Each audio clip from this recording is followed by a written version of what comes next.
Bonjour à tous. On continue la suite aujourd'hui dans la quête de la découverte de l'âme de l'humain. On parle bien de l'humain. Et ce qu'on va terminer aujourd'hui le 5e chapitre et on va continuer avec le 4e et on commence le 5e. Et ce qu'on va voir aujourd'hui, ce qui est intéressant de comprendre, c'est une fois qu'on a appris quels moyens Dieu nous donne pour s'exprimer, une fois qu'on a appris que nous avons l'intellect, que nous avons les sentiments, une fois qu'on a appris tous ces différents moyens et tous ces différents niveaux avec lesquels nous devons nous exprimer, aujourd'hui on va voir concrètement, est-ce que la Torah c'est quelque chose avec lequel on doit vivre éternellement tout le temps, ou bien de temps en temps? On va à la plage une fois par an, on va en vacances une fois par an. Quand on va en vacances au mois juillet-août, pour ceux qui vont en vacances, on se dit stop, on met la Torah de côté, et on la reprendra à la rentrée. Ou bien on fait des pauses tous les quelques semaines, etc. Quelle est la particularité de la Torah par rapport à tout le reste? Pourquoi la Torah est différente de tout le reste? D'abord, on a expliqué la dernière fois que la Torah n'est pas seulement une collection de bonnes idées ou une collection de manières de vouloir vivre ou comment vivre. Ce n'est pas juste 613 bonnes idées pour savoir quoi faire, comment faire. Mais on voit que la Torah, elle est une panoplie de manières de vivre dans chaque détail de la vie d'un humain. Chaque pas que tu fais, tu es entouré avec les méthodes de la Torah. Et pas seulement tu es entouré, d'un côté, c'est le paradoxe avec les deux contraires. D'un côté, c'est quelque chose qui est matériel, les tzitzit avec un habit matériel, la mezouza, c'est un parchemin matériel, les 4 espèces pour le lulav, pour la souka, c'est des éléments matériels. Et de l'autre côté, la Torah est spirituelle. Ça appartient à Dieu, c'est pas quelque chose qui est tangible, pas quelque chose qui est un objet matériel, une table, une montre, etc. Et ça, c'est la particularité de la Torah, qu'elle a les deux à la fois. D'un côté, très spirituel, de l'autre côté, terre à terre matériel. Et c'est la raison pourquoi la Torah elle a été comparée à de l'eau. David Ameller, dans les psaumes, il te dit « Oi kol tzama lechul mayim » il te dit, celui qui a soif, qui a qu'à boire de l'eau, il a qu'à courir vers l'eau. Et la Torah, elle est comparée à l'eau. Pourquoi la Torah est comparée à l'eau, entre autres, parmi toutes les autres choses? De la même manière que l'eau descend d'en haut pour arriver en bas, l'eau ne monte pas vers le haut en général. Pareil, la Torah elle est descendue du monde d'en haut pour arriver dans le monde d'en bas, pour arriver dans notre monde, le monde de l'action. Et quand la Torah elle s'exprime matériellement, c'est la même Torah qu'elle est en haut. L'eau qui descend d'en haut pour aller en bas, c'est pas une fois que l'eau qui est descendue, quand tu vas dans les montagnes, tu vois l'eau qui descend de, je sais pas de combien de centaines de mètres de haut, c'est la même eau qui est arrivée en bas, il n'y a pas de différence. Ça, c'est exactement la force de la Torah. Regardons la fin de la Chen Imshela Torah Lemaim. C'est la raison pour laquelle la Torah est comparée à l'eau. Ici, la Chen. Non, c'est juste ici. Ah bah, non. Alors, la Chen Imshela Torah Lemaim. Alors, on obtient où? Pour ça que la Torah elle a été comparée. Pour ça que la Torah elle a été comparée à l'eau. Pourquoi la Torah elle a été comparée à l'eau? Mais pas encore. Oui. On fait le schéma tous les jours. On commence ici. On fait le schéma tous les jours et quand on fait le schéma tous les jours, qu'est-ce qu'on dit? Comment la Torah elle est enveloppée dans chaque détail de la vie de tous les jours. Chaque pas que tu fais, chaque pas que tu avances, chaque phrase t'es entouré avec la Torah. 24 heures sur 24, 7 jours sur 7, 365 jours à l'année. Et on le dit tous les jours dans la prière. Tu fais le schéma, qu'est-ce que tu dis? Tu aimeras Dieu ton Dieu. Ça c'est bien. Après, le schéma il commence à te détailler. Comment, qui, quoi, quand. Et là on commence à te dire 11 détails. Qu'est-ce qu'on dit? Va advarim ma'ele. Aleva fera sur ton cœur. Veshinan tam levanecha, tu vas enseigner à tes enfants. Vedibar tabam, tu dois en parler. Beshif techa quand tu es assis. Bevetecha dans ta maison. Velar techa vadera quand tu es dans la route. Beshar becha quand tu dors. Bekumecha quand tu te lèves. Shatan lo ataladecha, tu l'attaches sur la main. Vayul totafot benenecha, un sabot entre tes yeux. Pour taftam, le mezuzot betecha, tu dois l'attacher sur. Tu dois l'écrire sur les poteaux. Le mezuzot, vesharecha à tes portes. Tout ce que la Torah est en train de te dire ici. Que le judaïsme, c'est quelque chose qui est dans tous les sens, dans tous les moyens, dans tous les temps, pour toutes les générations, dans tous les endroits, pensée, parole et acte, cœur, parole, attaché. En deux mots, il n'y a pas un endroit où tu te tournes, il ne faut pas quelque chose de tout à fait. La question que tout le monde demande, ce qui te dérange, pourquoi ne pas laisser vivre tranquille un instant? Qu'est-ce que tu as besoin de mélanger dans mon assiette? Qu'est-ce que tu te mélanges? Pas seulement ça, on voit que dans Shulchan Aruch, tu as des lois. Comment mettre les chaussures? D'abord la chaussure de droite, après la chaussure de gauche. Et comment tu attaches les chaussures? Tu attaches d'abord la chaussure de gauche, après la chaussure... Et tout ça a des raisons, parce que par rapport au tefillin, par rapport à faire les mitzvot avec la droite, c'est tout un chapitre qui va t'expliquer comment s'habiller. Par quoi commencer à s'habiller? Comment enlever les habits? Moi, je dis, mais laisse-moi vivre. Qu'est-ce que tu me prends la tête? Je suis dans ma chambre, je suis tranquille, je suis en vacances, je suis au soleil, je suis sur la transat. Laisse-moi en place. Okay. Tu vas commencer à me dire quoi manger, pas manger. Ça va. Toute l'année, je peux comprendre, il y a un rituel, il y a une norme. Pourquoi la Torah, le judaïsme en général, c'est quelque chose qui doit nous s'investir et totalement être présent 24 heures sur 24, 7 jours sur 7. Il n'y a pas un moment de la journée, il n'y a pas une action que tu veux faire ou pas faire, que tu n'es pas mélangé ou pris par une mitzvah. Ou la crainte de ne pas faire une mitzvah. Et la réponse est très simple.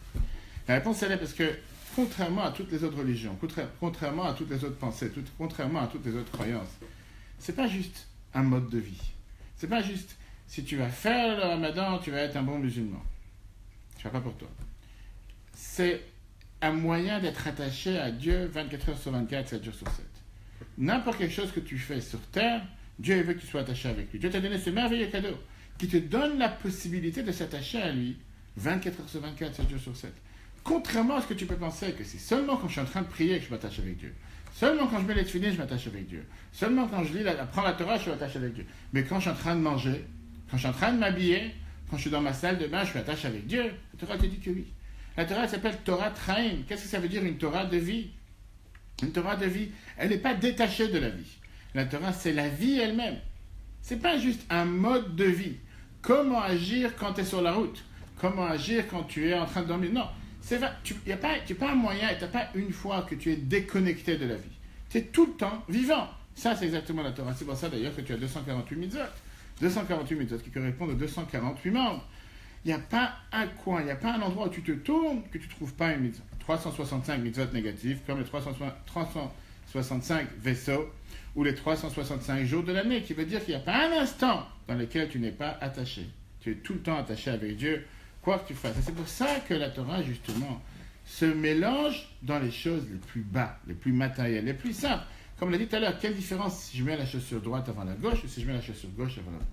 Quelle différence? Une fois que j'ai mis les chaussures, j'ai mis d'abord la droite. Pourquoi je vais attacher d'abord la gauche? De quoi je me mêle? Laisse-moi vivre, j'ai pas envie d'attacher les chaussures aujourd'hui. Viens à la Torah, tu dis non.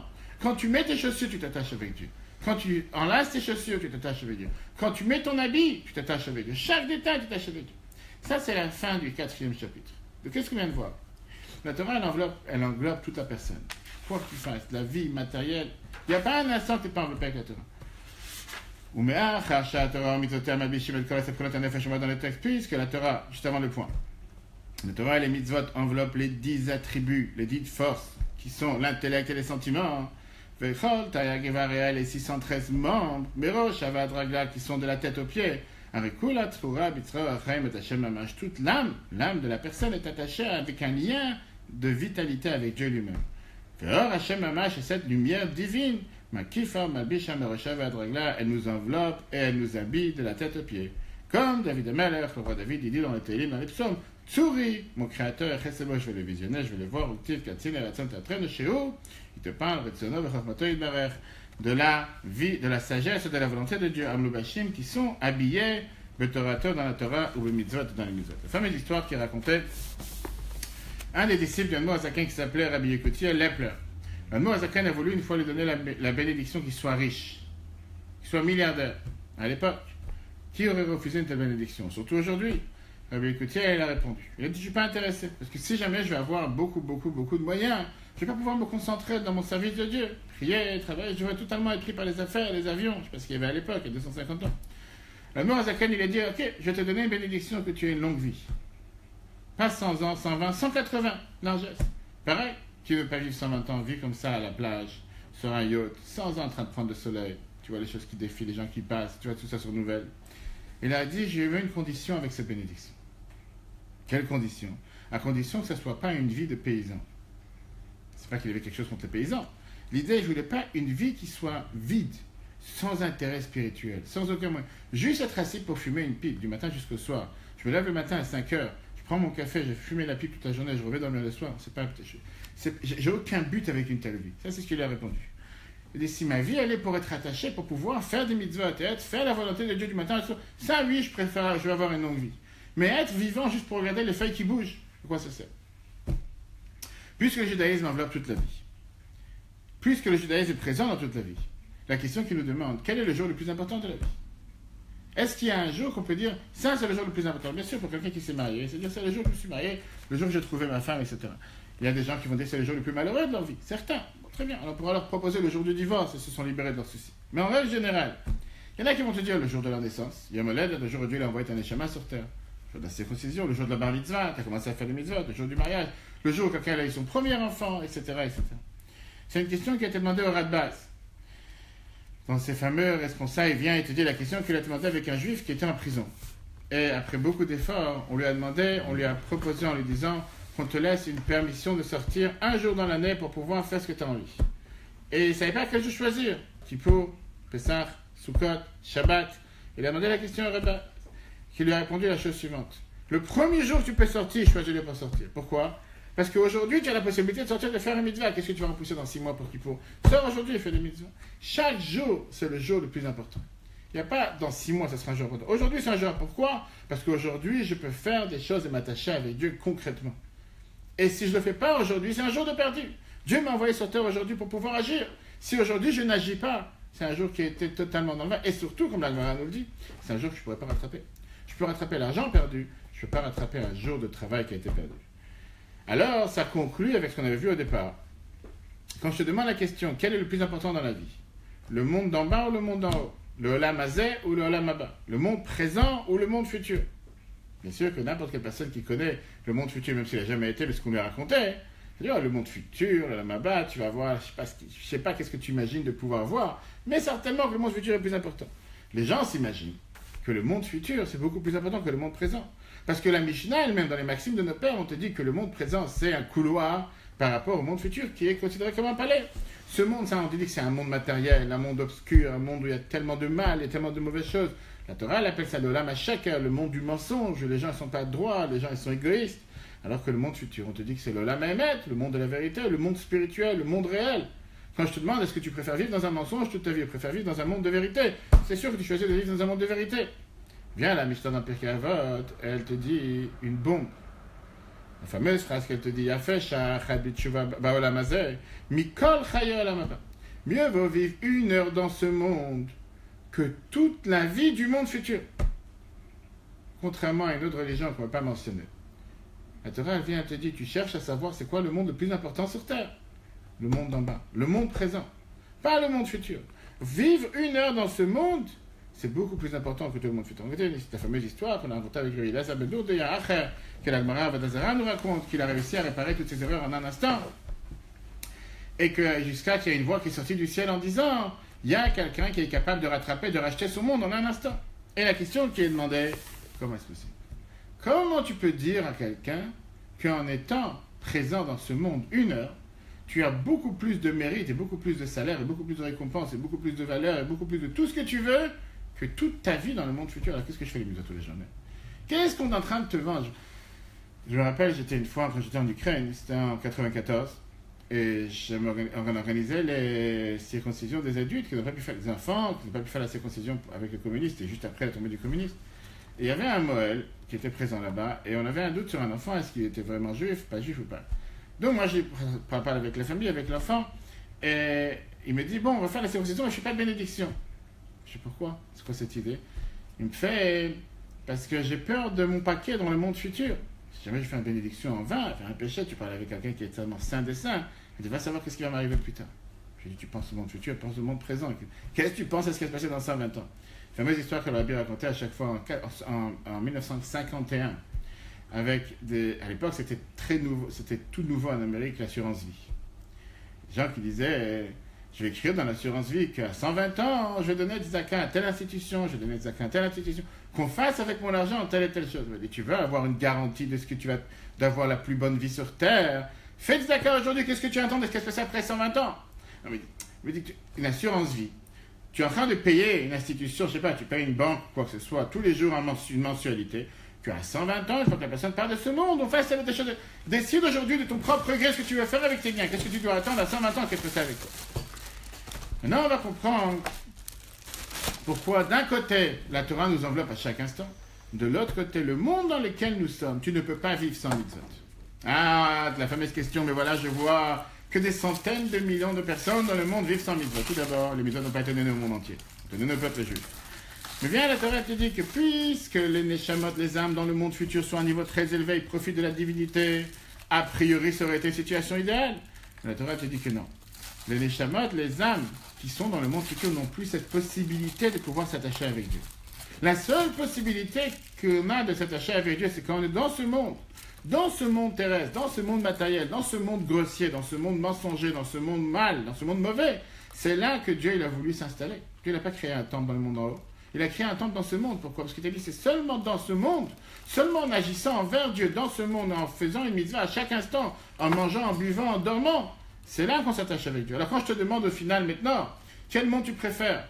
Où tu préfères être connecté en live, pas seulement être avec un wifi qui marche une fois sur deux, qu'on te fait payer je ne sais pas combien par jour, mais quand tu veux vraiment être connecté avec Dieu sans limite, le meilleur endroit et le seul endroit disponible c'est ce monde et pas le monde futur. Voilà la réponse à la question qu'on a dit tout à l'heure. Pourquoi la Torah m'enveloppe de chaque chose que je fais? C'est pas un mode de vie, c'est pas une contrainte, c'est la vie tout court.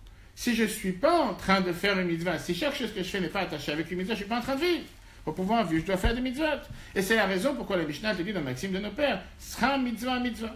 La récompense d'une mitzvah, c'est la mitzvah elle-même. Bien sûr, on a vu il y a quelques semaines avec Bechukotai, dans laquelle Dieu te dit que je te donnais les possibilités d'avoir la santé, d'avoir la vie, d'avoir la parnassa, d'avoir tout ce que tu as besoin pour pouvoir faire ce que je te demande. Mais ça, c'est le bonus. Ça, c'est les notes de frais.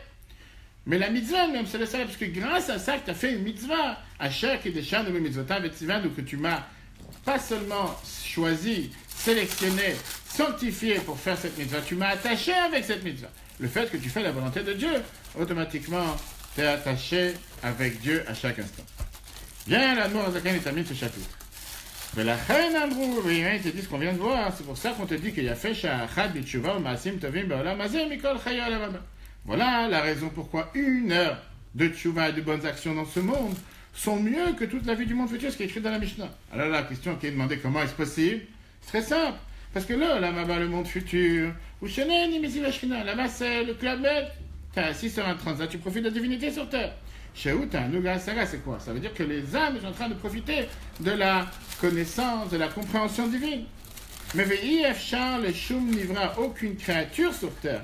Même les créatures les plus élevées ne peuvent pas atteindre et comprendre seulement une étincelle de la lumière de Dieu. La personne la plus haute sur terre n'est pas Dieu.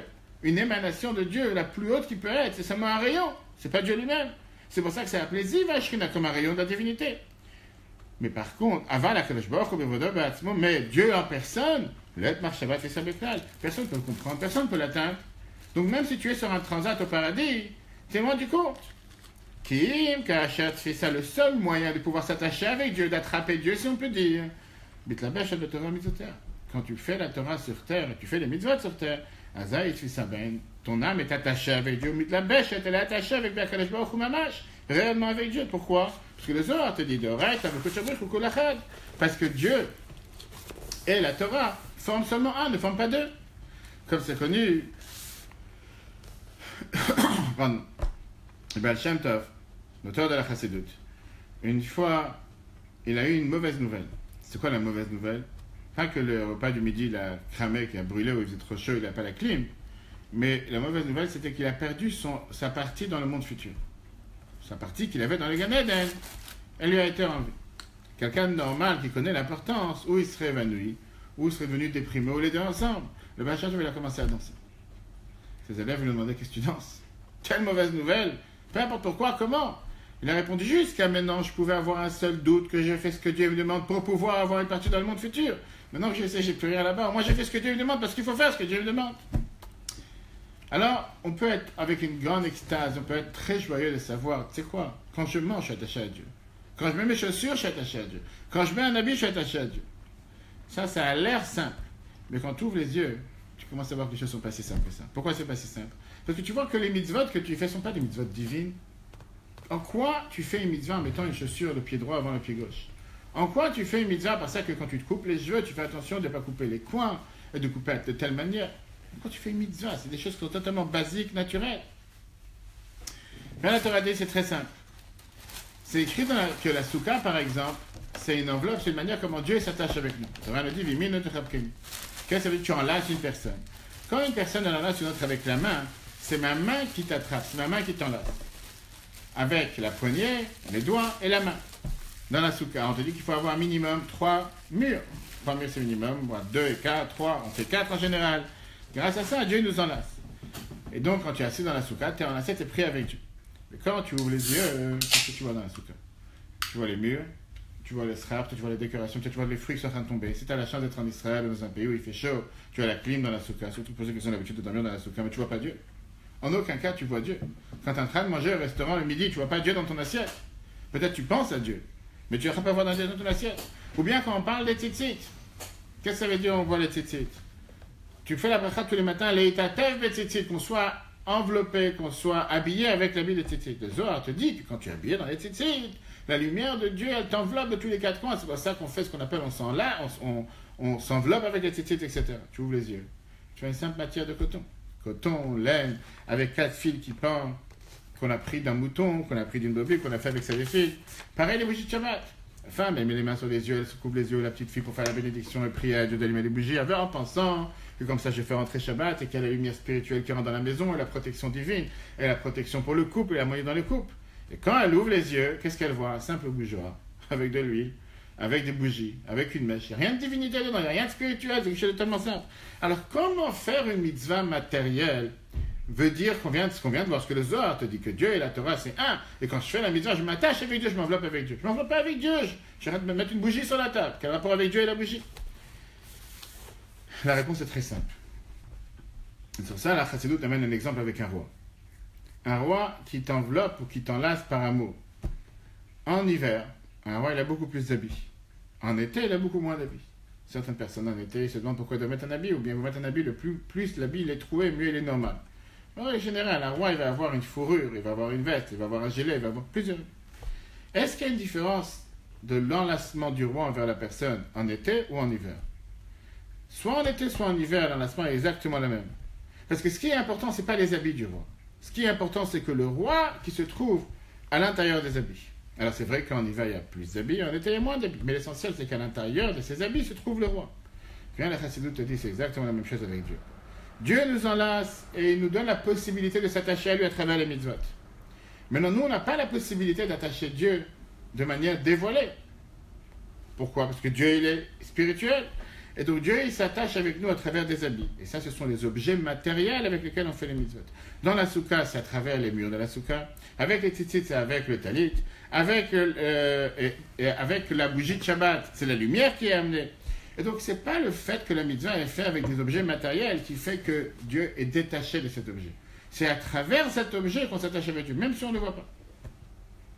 C'est là, tu vois, le dernier paragraphe, que la Mozaken t'explique. Comment tu peux dire qu'une mitzvah matérielle te donne la possibilité de t'attacher avec Dieu? Alors que c'est quelque chose de physique, de matériel. Et il t'amène l'exemple avec le roi, comment il est attaché avec nous. Et il te dit qu'il y a les deux côtés. D'un côté, par ça que tu t'attaches avec le roi, automatiquement tu formes un avec le roi. Même si tu n'as rien à voir avec le roi, tu es tellement à distance, à des années-lumière du roi. Et de l'autre côté, avec Dieu, par ça que tu t'attaches avec lui, automatiquement, il fait jaillir sur toi sa lumière, il fait jaillir sur toi sa protection. C'est des rayons laser, même si tu ne les sens pas. À l'époque, on avait l'habitude de pas seulement pour faire une coloscopie ou peu importe, n'importe quel test, il fallait ouvrir, découper du sang. Tu réfléchis qu'aujourd'hui, on te fait avec des rayons laser. On peut traiter un enfant, un fœtus dans la ventre de sa mère, traiter son cœur avec un rayon laser sans faire du mal à la mère à l'intérieur. Ça, c'est ce que s'appelle l'émanation divine. C'est les vrais rayons qui existent, qui savent exactement comment s'attacher avec la personne. On regarde dans les paragraphes. Malgré que la Torah s'est habillée. Bidvarim, tartanim, gashmi, dans des choses matérielles, terrestres. C'est comment tu peux dire que par la Torah on attrape Dieu? C'est comme quelqu'un qui enlace le roi d'Eurf, Machal par exemple. Chez un fraîche qu'il n'y a pas de différence. Comment tu t'attaches et tu te rapproches avec le roi? Ben mechapko que chez la bouche le bouche echad, soit qu'il soit habillé avec un habit. Ben chez la bouche kama le bouchim, soit qu'il soit habillé avec plusieurs habits. Mais acha parce que chez Gouf amel avetocha, parce que le corps du roi se trouve à l'intérieur. Vechen imamel mechapko bisvo, pareil si le roi s'attache avec sa main et t'enlace avec sa main. Gam chez Meloubesh et même si la main est à l'intérieur des habits, ça n'empêche pas que ce n'est pas l'habit du roi qui t'a enlacé, c'est le roi lui-même.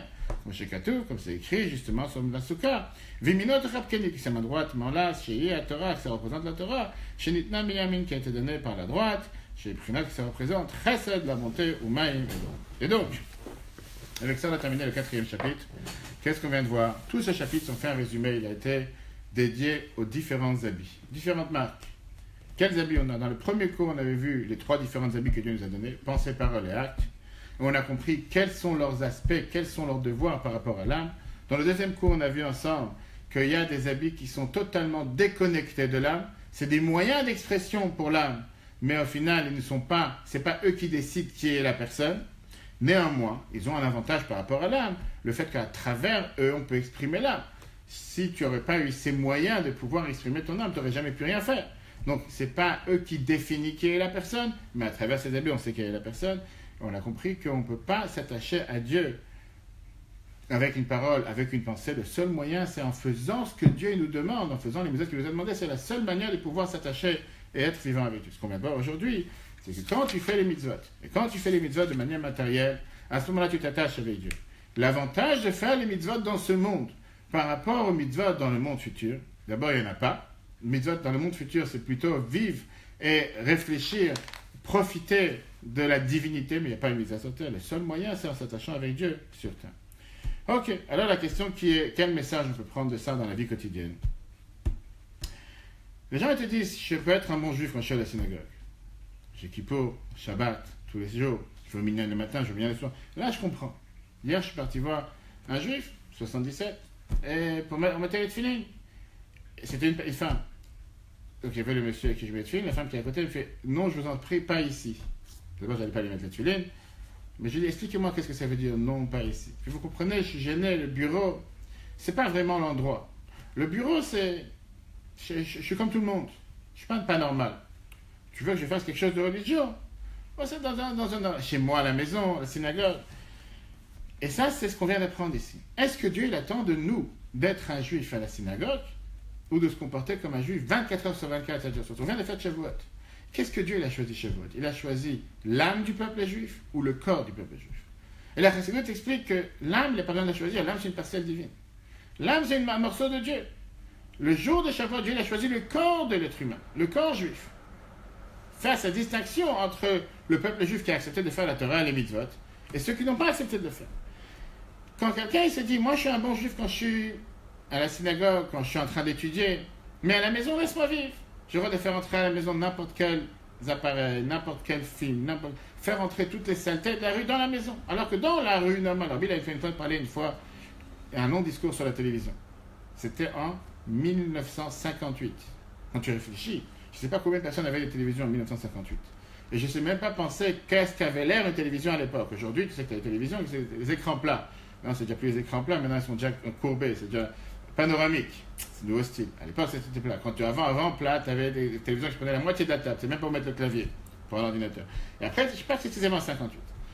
Un merveilleux discours dans lequel il avait été dit que des choses que tu ne serais même pas permis d'aller faire dans la rue, que tu aurais été gêné, tu aurais eu honte d'aller rentrer dans certains lieux, dans certains endroits ou faire certaines choses. Tu n'as même pas besoin de te déplacer dans ces endroits-là. Tu fais tout rentrer chez toi à la maison sur l'appui d'un bouton. C'est un discours qu'on a vu hier. C'est dans les vidéos qu'on reçoit à WhatsApp. On a vu continuer en disant, il y a des parents qui veulent remercier un enfant parce qu'il a bien appris à l'école, il a eu un très beau diplôme. Ils lui disent, mon enfant, tu es un génie. Je te permets de pouvoir faire ce que tu veux. Quand tu pars à la maison, prends la télécommande et choisis sur les chaînes que tu as envie. Et avec ça, on fait passer des messages. Est-ce que ça veut dire que c'est totalement interdit? Est-ce que ça veut dire que c'est totalement mal? Non.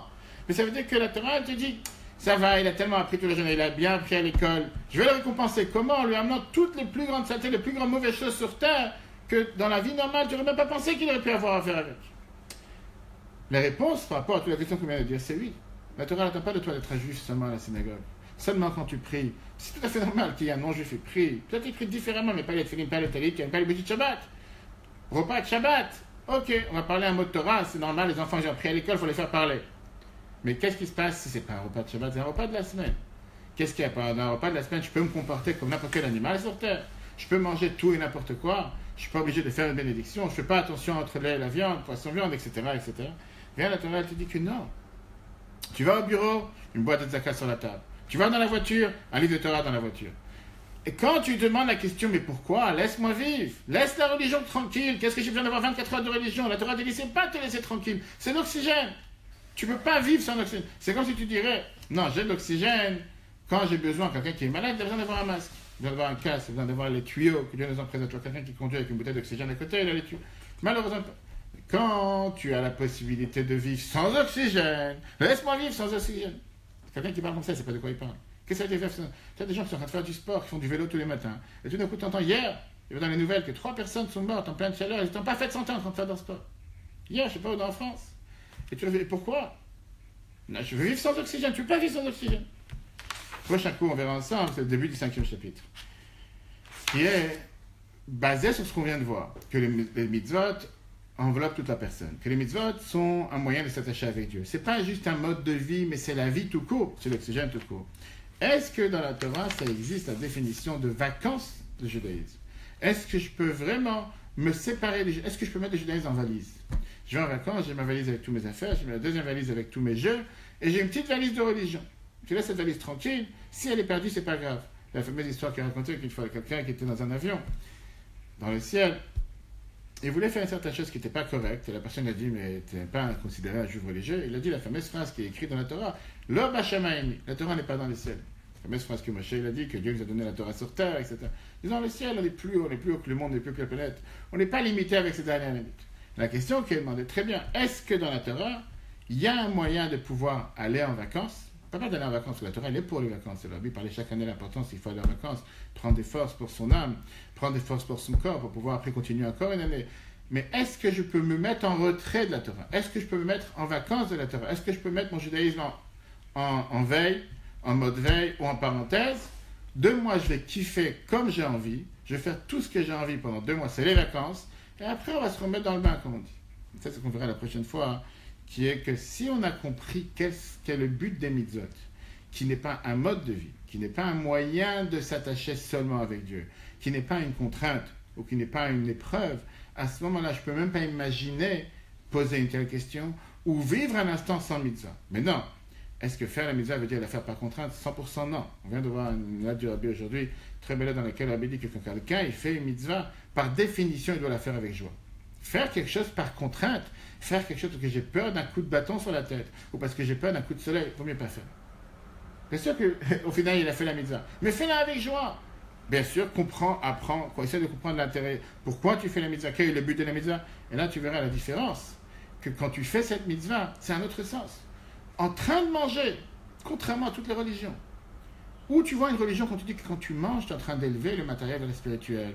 Et tu es en train de faire descendre un morceau de divinité sur terre. Et il y a la parole de Dieu qui est attachée dans ce que tu es en train de manger. Tu vois une chose pareille. Tu dis, tu veux t'attacher à Dieu. Va dans une montagne en Thaïlande, en Asie. Ferme les mains et les pieds, ferme les yeux.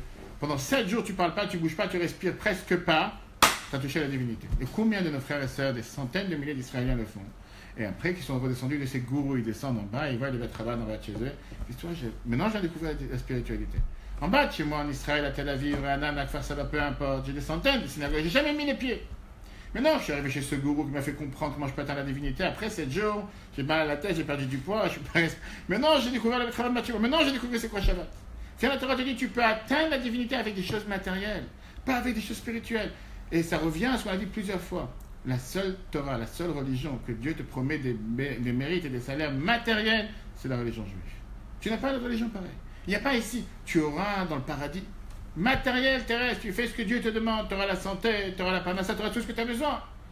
Et donc quand on comprend toutes ces choses-là, tu ne peux pas demander une question comment je peux sortir de l'eau. C'est la fameuse histoire avec Rabbi Akiva et le loup, et le renard, qui a demandé à Rabbi Akiva, le papouse qui a demandé à Rabbi Akiva, l'empereur romain, pourquoi on doit toujours être attaché avec la Torah? On ne peut pas vivre sans Torah. Rabbi Akiva a donné l'exemple avec le poisson et le renard. Que le renard, il dit, qu'est-ce que tu fais dans l'eau toute la journée en train d'être mouillé, en train de battre avec la queue? Viens à côté de moi, tu vas vivre tranquille. Le renard, et la poisson, elle dit, on dit sur toi que tu es très intelligent. Mais si c'est tellement intelligent que ça, tu devrais savoir que si je vais sur le quai et je ne suis pas dans l'eau, j'ai aucun moyen de survie. Il n'y a pas ça que tu vas me manger vivant. Je ne peux pas sortir de l'eau. La vie, c'est mon eau. Exactement la même chose avec la Torah. Ça, c'est ce qu'on verra la semaine prochaine. Surtout qu'on se rapproche de la période des vacances. Très bonne journée à tous.